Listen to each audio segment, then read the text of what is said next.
Hey friends, if you wish to download and install a font from a website to your Windows 11 computer, then please watch this video. I will guide you through the process.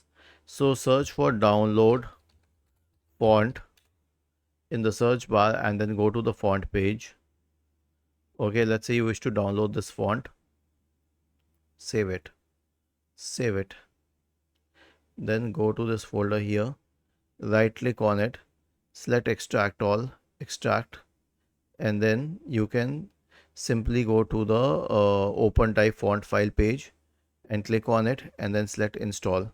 It will install this font in a while. If you have Microsoft Word open, then you will have to close it, or any text editor, close it and then reopen it, or just restart your computer and then you will be able to use this font. It will appear in the list here. Was this helpful? If yes, then please subscribe to the channel. If not, then let us know in the comment section of the video on how we could help you further. Thank you for watching this video and have a nice day.